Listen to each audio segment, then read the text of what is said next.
Advice with me, JJ Barnes. If you are new to this series and you don't know me, I am the author of How to Write a Story, which is out now. I'm over here on YouTube. I do writing advice videos where I take pieces of writing advice such as storycraft, characterization, anything like that. I break it down referencing popular culture, so I do books, film, TV, things that are accessible, easy to follow, easy to get hold of so that you can follow along with it. I try to make it as accessible and fun as possible. As I say, I want to inspire people to finally tell that story that they've always wanted to tell, and in the best way they can. So this is what I'm doing over here on YouTube. I also have a blog where I do the same thing, and as I say, my book. So welcome to my channel if you are new. I say this because I've had recently a few new viewers. I had like a bunch of people who watched like most of my videos already, which is amazing, and I love that I have people who keep coming back for more. So love those guys, and just to the new people who are here as well, thank you. It's cool to have you along. Yeah, so I hope it's helpful. So today I'm going to be talking to you about how to write ghosts. Now, this is probably going to be a disagreed with video by a few people, which is fine. Because storycraft, there's always wiggle room and there are no out and right laws, yeah? Because stories are subjective, and what you get from a story somebody else might not, which is why some people love a certain story and others hate it, which is fine. But ghosts specifically, I think people get different things from their ghost stories. So while I'm talking to you about how to write ghosts, I am talking to you about how to write ghost stories that are consistent and make sense and, yeah, are of a style that I personally find to be a better quality. So that doesn't mean that if you enjoy the other kinds of ghost stories, you're wrong, and if you write the other kind of ghost stories, you're wrong. It doesn't at all, but for me, these are the ghost stories that are better. So I'm going to be comparing the ghosts in Paranormal Activity and The Haunting of Bly Manor.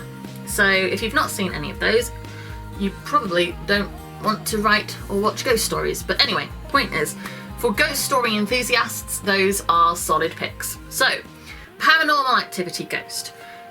This is a really strong franchise that has a lot of, it's got a lot of audience members, and it has a lot of, sequels. So you're not doing badly if you do a Paranormal Activity ghost, obviously.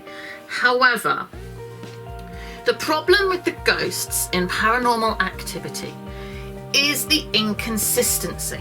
So we know we're meant to be scared of them. We know they're a threatening presence. We don't know what they can do. We don't know why they choose sometimes to be a physical threat and sometimes they don't. We don't know what motivates them. We just know they kind of want to spook around the place.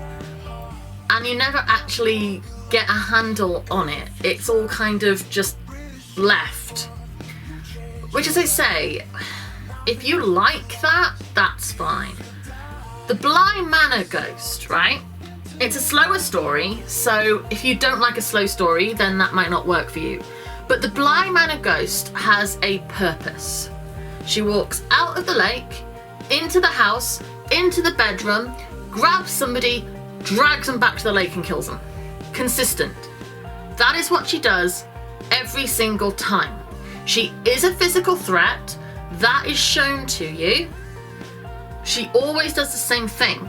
And most importantly, you find out why.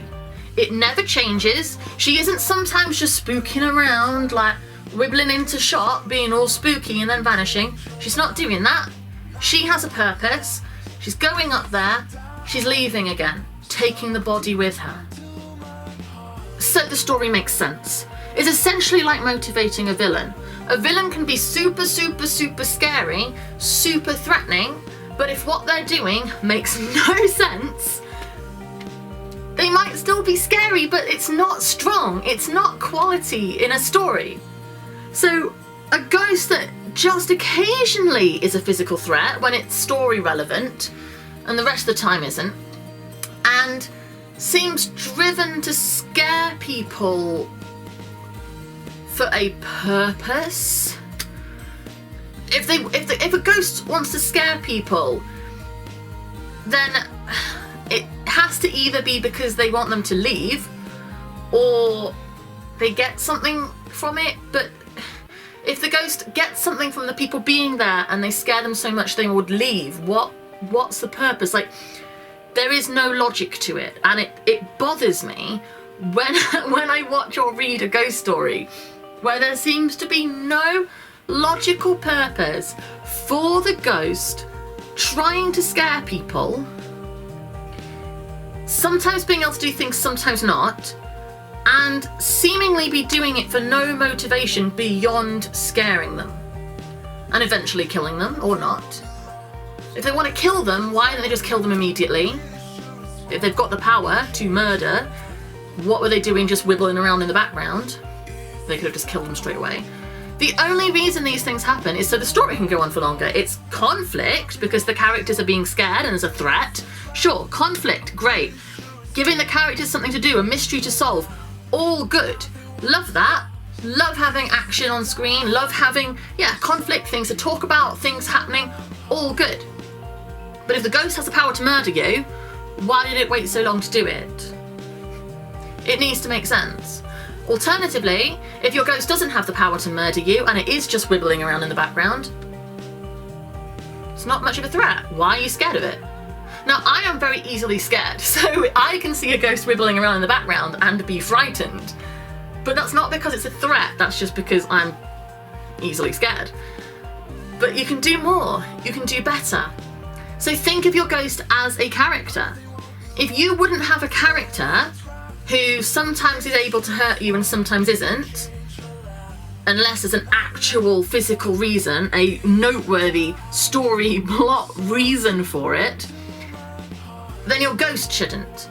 If you wouldn't have a character just murder people for no apparent reason because it's, hey, I want to kill some people off, so he can do it, don't do it with your ghost either. Your ghost essentially has to have as much purpose, motivation, meaning as every other character in your story, but they're a ghost, so you can do interesting paranormal things. You can have lights flickering, and you can have drifting through walls, and you can have them wibbling around in the background. But there has to be a reason, it has to make sense. The ghost is a character as much as any other character.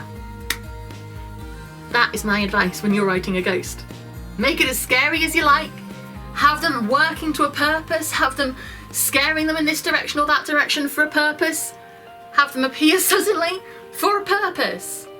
But if they're doing everything the ghost is doing, if it just is meaningless wibbling with no purpose beyond the fact you want to write a ghost story, and therefore you need a ghost, it's the same as wanting to write a story with a murderer, but there's no real reason the person's murdering. So why? It just makes no sense. Motivation is at the core of every good character. What do they want and why? And how are they going about getting it? So your ghost, what do they want, why, and how are they going about getting it? And that will improve the quality of your ghost story and still allow you to tell something spooky and paranormal. So thank you very much for watching this video. As I say, if you strongly disagree and you much prefer the ghosts that just do things for reasons unknown, tell me why, because these stories are still popular.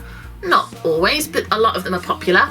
There will be a reason that I'm probably missing, but the better quality stories with ghosts treat the ghost with the respect of a character. So thank you very much for watching. You can subscribe to this channel. I put out a video every Monday, Wednesday and Friday at 9:30 AM. You can also go to my website, which is jjbarnes.co.uk. Over there you'll find links to all the work that I've got going on. My books, my film, my art, my photography, everything like that. That's all over there. And also there's all the links to my social media. So come find me and chat to me. And yeah, if you strongly disagree with me, comment down below and tell me why. But I feel that I am right. Just stick that out there. I think I'm right. So thank you very much for watching, and I will be back again soon. Bye.